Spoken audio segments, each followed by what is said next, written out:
ابو ہریرہ رضی اللہ تعالیٰ عنہ کہتے ہیں کہ رسول اللہ صلی اللہ علیہ وآلہ وسلم نے فرمایا،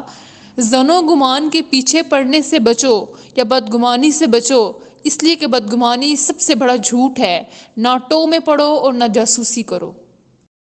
ام المؤمنین حضرت عائشہ رضی اللہ تعالیٰ عنہ فرماتی ہیں کہ نبی کریم صلی اللہ علیہ وآلہ وسلم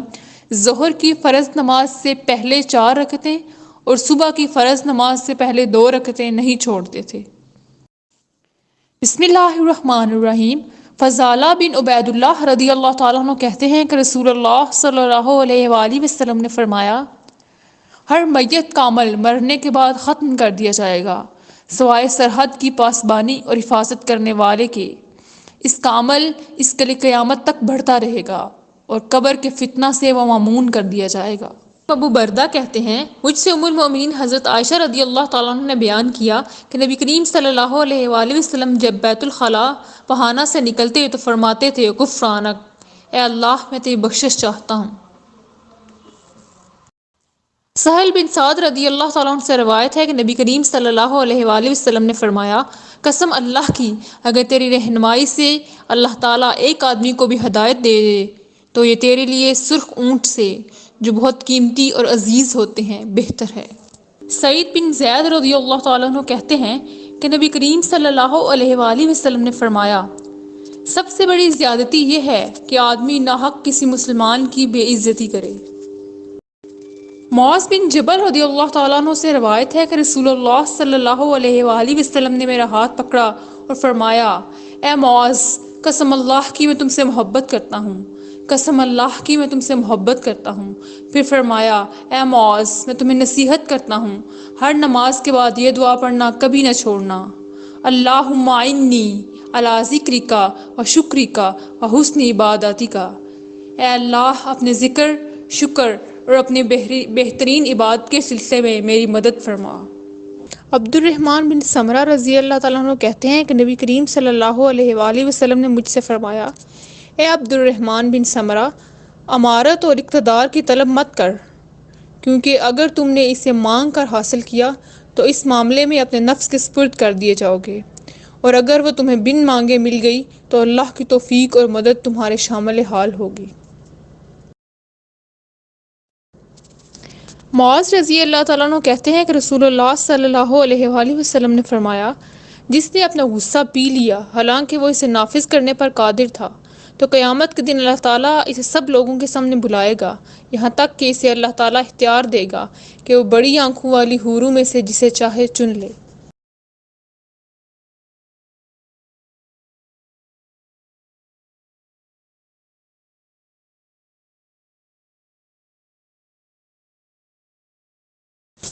بسم اللہ الرحمن الرحیم۔ ابو ہریرہ رضی اللہ تعالیٰ عنہ کہتے ہیں کہ رسول اللہ صلی اللہ علیہ وآلہ وسلم نے فرمایا، جو شخص حصول علم کے لیے کوئی راستہ طے کرتا ہے تو اللہ تعالیٰ اس کی وجہ سے اس کے لیے جنت کا راستہ آسان کر دیتا ہے،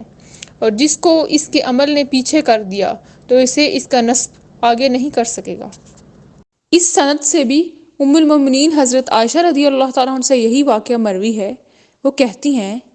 میں نے یعنی نبی کریم صلی اللہ علیہ وآلہ وسلم نے فرمایا، اے عائشہ، لوگوں میں سب سے بدترین لوگ وہ ہیں جن کا احترام و تکریم ان کی زبانوں سے بچنے کے لیے کیا جائے۔ ابو برزہ سلمہ رضی اللہ تعالیٰ عنہ کہتے ہیں، رسول اللہ صلی اللہ علیہ وآلہ وسلم نے فرمایا، اے لوگو جو ایمان لائے ہو، اپنی زبان سے، اور حال یہ ہے کہ ایمان ان کے دل میں داخل نہیں ہوا ہے، مسلمانوں کی غیبت نہ کرو اور ان کے عیوب کے پیچھے نہ پڑو، اس لیے کہ جو ان کے عیوب کے پیچھے پڑے گا اللہ اس کے عیب کے پیچھے پڑے گا، اور اللہ جس کے عیب کے پیچھے پڑے گا اسے اسی گھر میں ذلیل و رسوا کر دے گا۔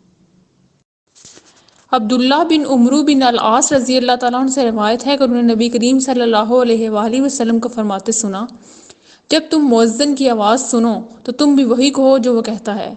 پھر میرے اوپر درود بھیجو، اس لیے کہ جو شخص میرے اوپر ایک بار درود بھیجے گا اللہ تعالیٰ اس پر 10 بار اپنی رحمت نازل فرمائے گا۔ اس کے بعد اللہ تعالیٰ سے میرے لیے وسیلہ طلب کرو۔ وسیلہ جنت میں ایک ایسا مقام ہے جو اللہ تعالیٰ کے ایک بندے کے علاوہ کسی اور کو نہیں ملے گا، اور مجھے امید ہے کہ وہ بندہ میں ہی ہوں گا۔ جس شخص نے میرے لیے اللہ تعالیٰ سے وسیلہ طلب کیا اس کے لیے میری شفاعت واجب ہوگی۔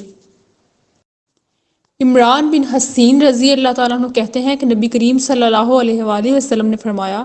جو کسی کے دباؤ میں آ کر یا دیدہ و دانستہ جھوٹی قسم کھا لے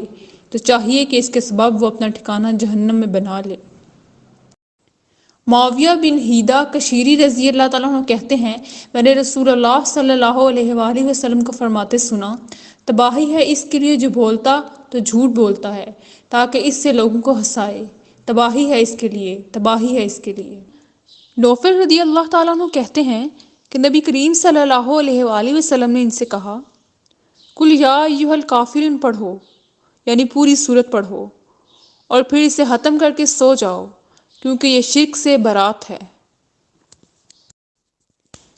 ربیہ بن کعب سلمہ رضی اللہ تعالیٰ عنہ کہتے ہیں، میں رسول اللہ صلی اللہ علیہ وآلہ وسلم کے ساتھ رات گزارتا تھا، آپ کو وضو اور حاجت کا پانی لا کر دیتا۔ آپ صلی اللہ علیہ وآلہ وسلم نے مجھ سے فرمایا، مانگو مجھ سے۔ میں نے عرض کیا، میں جنت میں آپ صلی اللہ علیہ وآلہ وسلم کی رفاقت چاہتا ہوں۔ آپ صلی اللہ علیہ وآلہ وسلم نے فرمایا، اس کے علاوہ اور کچھ؟ میں نے کہا، بس یہی۔